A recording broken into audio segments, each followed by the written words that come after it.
Hello, sir. Hello, ma. Can a guy change his ways because he likes me? Okay, I think it's a very good question. Can a guy change his ways because he likes a babe? They are not married already. They're not married yet, so they're considering getting married, and I wonder whether the guy can change. And I think the guy can make some changes because he likes you. The question is, how long-term will those changes be? Absolutely. How permanent will those changes be?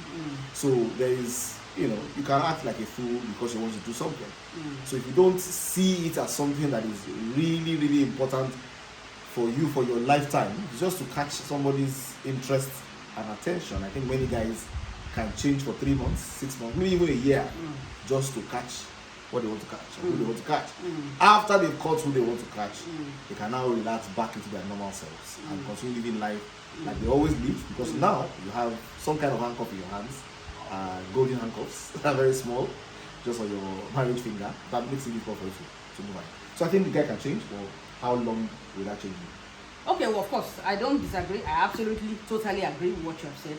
However, is it possible to have like one-offs, like 1 out of 1,000 cases in which, for example, maybe the babe says, yeah, if you are going to, I subscribe to Jesus, I'm following Jesus, I just love Jesus, I love the Lord, and if you're going to marry me, you have to come to church, you have to do this, you have to, and the guy says, yeah, I don't want to lose, this is, I've searched over the years and I found this one, there's something here. Okay, and she says, okay, I want to, because of you, I want to go to church. And then he goes to church and he has a genuine encounter with Jesus and his life transforms. Is there a space, is there a gap for that? While I, of course, will not make that a law, the answer you gave is what I would give, like that would be my standard answer. However, I'm just thinking, is it possible to have like one case like that in 1,000 or like? So this is what I think. 500? So I think the moment you realize that your differences are based on your faith and your relationship with Jesus, the structure of relationships and marriages requires that a guy is able to play a little bit more of a leadership role. Okay, and in that sense, if I realize that I have a walk with God that my husband or the boyfriend that I'm considering doesn't have, I think the right thing to do is abandon the desire for a relationship and be useful to Jesus For to that reclaiming person. that soul. Now, once your interests are divorced from it, you can do a more thorough work as well, or follow up, or try to reach out, and all of that.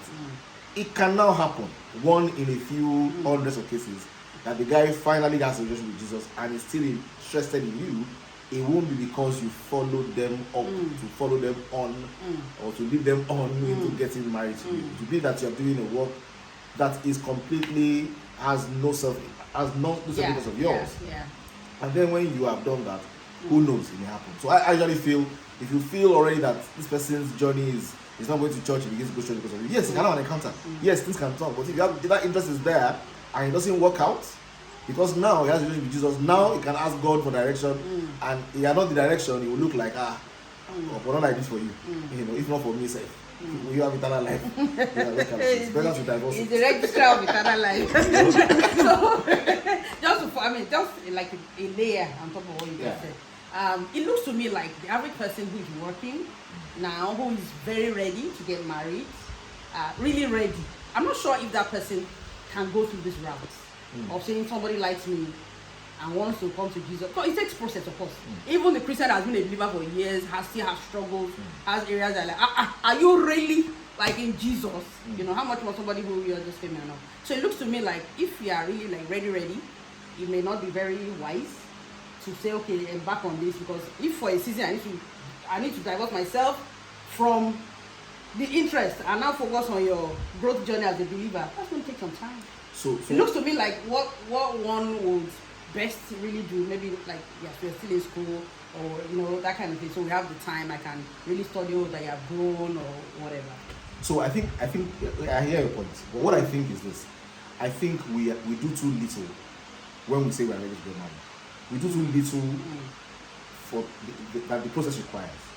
The process requires that you go out there and generously and abundantly make friends. So we zone in too quickly, because I'm desperate, I want to get married. I now zero on one guy and I feel this guy is it. No, I need to genuinely engage with people, knowing that some people will be the terminus and some people will be bridges. Yeah. So it's a map. I will get to Piccadilly Circus before I get to Oxford, whatever, before I get to where I'm going. I must know that I can open up more channels around me to make more friends, knowing that for all I care, all the people around me may just be people who will pass me on and refer me to other people. So if I'm thinking that way, I will follow up this person like somebody I want to meet Jesus. I have no interest. Yeah? That's me the babe. Me the babe. Ole gone. But that's because you are zoned in. If you have 17 friends, Hey. it will be easy because you have this person I'm following up on. And that person may have an elder brother, may have a cousin, may have a friend. Anything can happen from anywhere. You know, so but I need to be able to I think that's why many people fail. Many people fail at this because many people are closed up. They are focused on work, they're focused on church. Yeah. And then somebody smiles at them and very quickly they think this is the person. This might be the person. Yeah. Meanwhile, can you please open up your life so that 20 people are smiling at you? Can you open up your life so that 10 people are smiling at you? And then can you all see them as gateways? They are gateways to somebody else, or it can be them. And I think in that atmosphere of plenty of leads, you can find the real people, you know, who you now have a tough time deciding. Three people are asking me out. When you ask me out, there were like 3 or 4 other people. Yeah, it's true. It's true. Yeah. And there were like 70 other people that could have asked out myself as well. Anyway, so the idea is have options. Have options so that you're not, you know, so that when I tell the person, I love you, I want something to happen. It's not also, if you say no to me, it's the end of my life. Yeah, it's not the end of my life. So for that person now, don't close it in there. Yeah. Be open. Yeah. So every relationship, open it. Yeah. Like somebody was saying in the video I was watching. A date is an event. It's not an end. As in, don't make have a date and then life has. You should be having dates. Yeah. Have a date a week. Have a date 3 days a week. Let the person that you're dating know you're dating.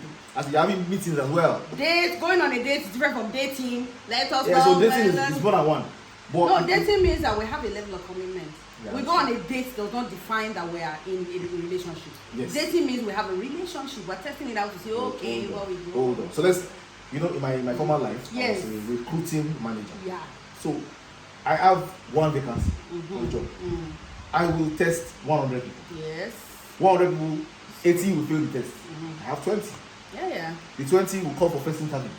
I'm still in the process of. No, I just want us to be careful. No, I understand. I'm saying the person I'm interviewing. Many people. The person I'm interviewing, I have already tested. Person I'm interviewing for the first time, that may be the end. I may get somebody more than once. And once the date is more than once, it feels like we are.